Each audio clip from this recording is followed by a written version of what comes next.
Blablabla.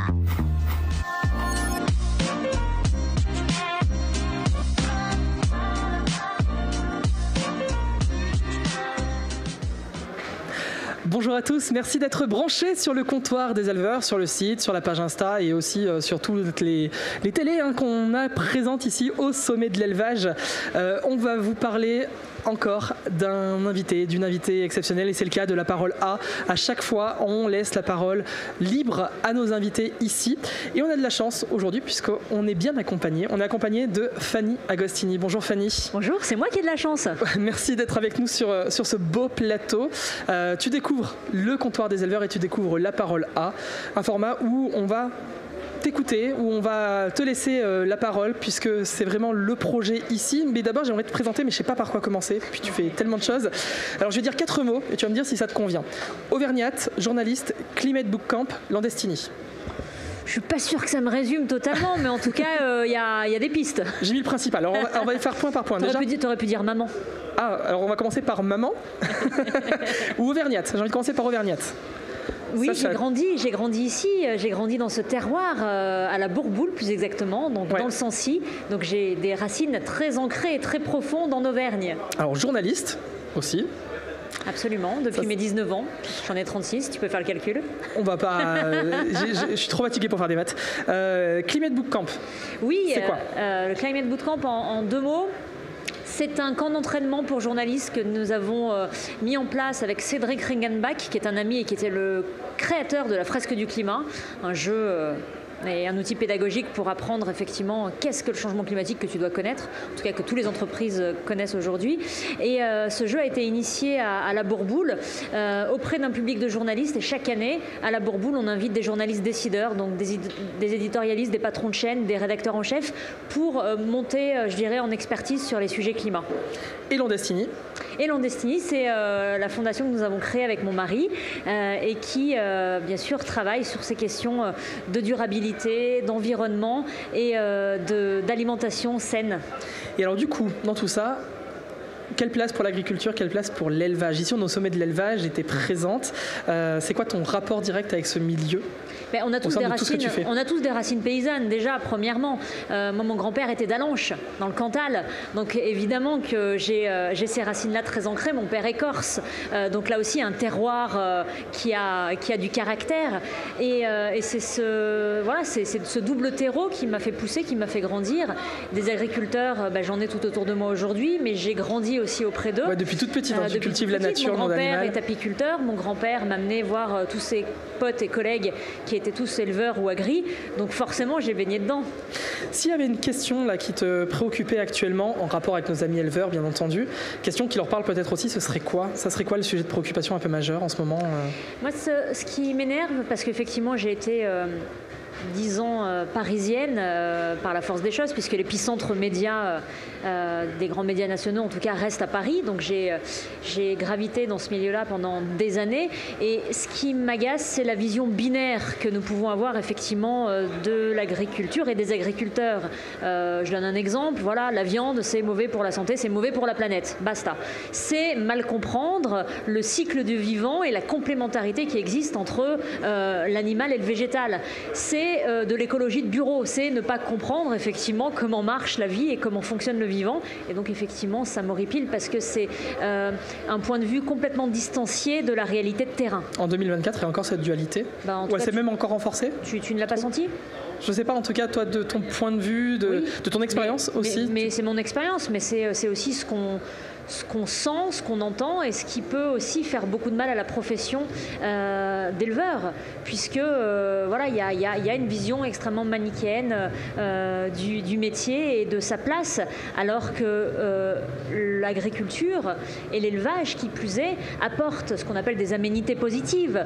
Ce qu'on peut aussi dire, effectivement, c'est que dans la balance et dans le bilan énergétique d'une ferme, on va souvent, surtout dans nos milieux extensifs ici en Auvergne, on va au-delà des accords internationaux, au-delà de la neutralité carbone, à travers le stockage du CO2 dans les sols, à travers la production d'énergie. Les agriculteurs peuvent être effectivement les premiers alliés pour la lutte contre le changement climatique.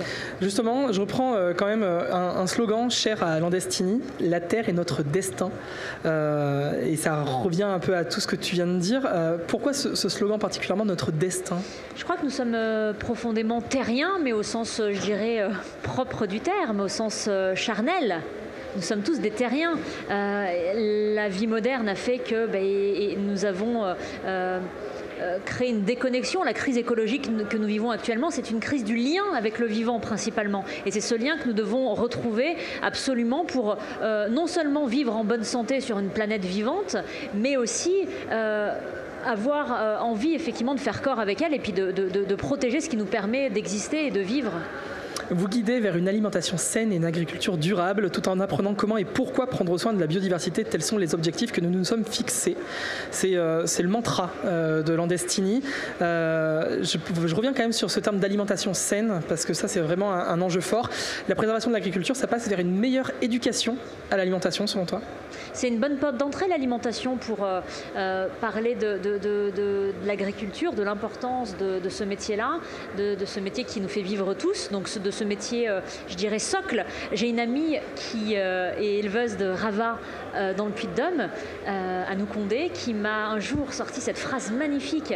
Elle faisait le parallèle entre, finalement, je ne sais pas si tu connais les espèces parapluies, c'est-à-dire que les espèces dans un écosystème qui vont protéger l'ensemble des espèces qui sont en dessous. Voilà, c'est-à-dire que si tu supprimes cette espèce parapluie, c'est l'ensemble d'un écosystème qui s'effondre. Elle m'a dit, effectivement, les éleveurs, les agriculteurs sont une espèce parapluie de l'humanité. Et je trouve ça très beau. Qu'est-ce qu'il faudrait faire en priorité, justement, pour arriver vers une alimentation plus saine, pour mieux éduquer à cette question-là? Demain, je te donne les clés du pays, par exemple. Tu fais quoi? Je sais pas si tu en as envie, mais... Je me suis jamais projetée, à vrai dire. Hein. Mais je crois qu'effectivement, recréer de la sécurité alimentaire sur notre territoire, c'est une priorité absolue. On sait qu'aujourd'hui, qu'en cas de rupture de chaîne d'approvisionnement, on est mal, on est clairement mal. Alors c'est vrai que la guerre en Ukraine a donné une petite perspective de ce que ça pourrait signifier. En revanche, nos magasins aujourd'hui qui sont fortement achalandés de produits qui viennent du bout du monde, ça ne sera peut-être pas toujours le cas. Déspécialisons les territoires et recréons un maillage, un tissu de production en local et par territoire, car il en va effectivement je dirais de notre salut, hein, tout simplement. Le localisme, c'est l'avenir? Le localisme, non, mais c'est une nécessité. L'agriculture aujourd'hui est extrêmement dépendante. Quand effectivement vous avez des tourteaux de soja qui viennent de l'autre bout du monde pour alimenter nos bêtes ici, ou des intrants quels qu'ils soient, on n'est pas autonome du tout. Et il y a un risque, ça comporte des risques et ça sous-entend une vulnérabilité. Donc je pense que la priorité, c'est de relocaliser un certain nombre de productions et de structurer des filières. Voilà, moi je suis la première à être... ravie quand j'entends parler de structuration de filières en France, dans le sud-ouest du pays. Je pense notamment aux légumineuses, parce que ça régénère les sols à travers le stockage d'azote. Donc il y a des belles choses en place et encore de belles choses à mettre en place. Donc la cohabitation agriculture-environnement, complètement possible. On sort un peu des carcans qu'on peut entendre en permanence. C'est exactement ce qu'on disait tout à l'heure, cette vision binaire, manichéenne et des idées reçues. Évidemment que l'agriculture peut être la première alliée pour la préservation de la biodiversité et dans la lutte contre le changement climatique. C'est une évidence. En tout cas, on ne pourra pas travailler sans les agriculteurs et on a besoin d'eux et on a besoin de les encourager, mais aussi de reconnaître tout ce qu'ils font déjà en termes d'aménité et ça, c'est pas suffisamment reconnu. On sent que tu es super passionné par ces sujets-là et que tu en as fait un combat aussi. Investi, mais je dirais, je force pas, c'est naturel. C'est mon parcours, c'est aussi mon entourage agricole, c'est tout ça qui me constitue aujourd'hui. Donc j'en fais pas une lutte, voilà, je suis pas là à boxer tous les jours, mais ça vient des tripes, c'est sûr. C'est quoi ton mood en ce moment quand tu vois la crise agricole que traversent nos amis les éleveurs, nos amis les agriculteurs? L'année 2024, 2023 aussi, mais surtout cette année, ça a été particulièrement compliqué pour énormément de professionnels du monde agricole. Ça serait quoi, toi, l'état d'esprit dans lequel tu te trouves? Inquiète, agacée, fataliste? Non, je suis agacée pour les raisons que je viens de t'exposer, de cette mal-perception du monde agricole et de l'allié puissant que celui-ci est. Voilà en quoi je suis agacée. Ensuite, moi, à titre personnel, ça me donne envie de les soutenir d'autant plus. Et avec dans mon domaine de compétences et là où je peux effectivement agir, j'ai envie effectivement de les soutenir très fortement. On fait un petit jeu parce qu'on a un point commun tous les deux, Fanny. Allons-y. Alors, j'ai pas présenté ni la radio sur BFM ni Thalassa. Par contre, j'ai longtemps été animateur radio. Oui, et on a la radio en commun. Et du coup, parfois, j'ai rêvé à mon émission idéale, à mes invités de rêve. Du coup, ça va être le jeu. Tu vas me dire qui tu rêves d'inviter dans ton émission idéale pour évoquer des sujets précis. Ça peut être des personnalités vivantes ou non, que tu as déjà rencontrées ou non, mais en tout cas qui parlent du mieux des différents sujets que je vais te présenter. Oh là là. L'invité rêvé pour parler de la défense de la biodiversité. J'aurais aimé inviter Alexander von Humboldt. Qui est ce monsieur? Dis-nous tout. Alors, Alexander von Humboldt, c'est un gars qui a simplement révolutionné le concept même de la nature. C'est le gars qui a inspiré Charles Darwin et qui l'a mis sur la piste de la théorie de l'évolution. C'est la personne à qui on a attribué le plus de noms d'éléments de la nature. Il y a un cratère sur la Lune qui s'appelle Humboldt. Il y a un courant marin qui s'appelle Humboldt. Il y a des espèces sur cette Terre qui s'appellent Humboldt, sauf qu'il est connu maintenant simplement dans les cercles universitaires, alors qu'il y a encore 2 siècles, eh bien, il y avait des manifestations dans les rues en son honneur.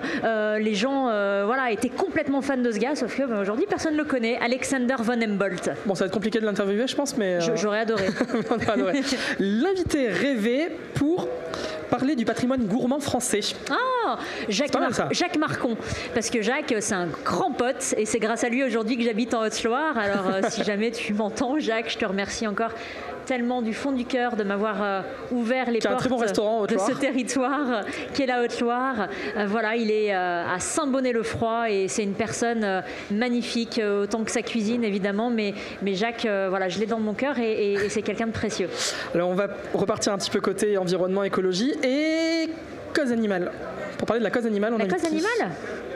Selon toi, ça serait qui l'invité rêvé dans ton émission? Pour parler de la cause animale, j'aimerais bien, parce que j'aimerais bien avoir son avis, je pense... Allez, Sylvain Tesson, c'est un peu un taiseux quand même. Hein. Mais ce mec-là, à chaque fois effectivement que je le lis, ça fait sens pour moi et je l'ai pas trop, je l'ai vu beaucoup, je l'ai lu beaucoup. Critiquer l'époque, mais voilà, sur la question précise de la cause animale, je ne sais pas où il se positionne, donc j'aimerais bien savoir. Sylvain, si un jour tu veux venir, Sylvain, on fera un duo d'animation avec Fanny. L'invité rêvé pour parler de la sauvegarde de notre agriculture. Ça, c'est quand même une question, un enjeu fort, on en parlait tout à l'heure. Est-ce que selon toi, il y a quelqu'un qui pourrait en parler? Pas. Qui aujourd'hui s'impose comme effectivement un défenseur de l'agriculture? T'as une idée, toi?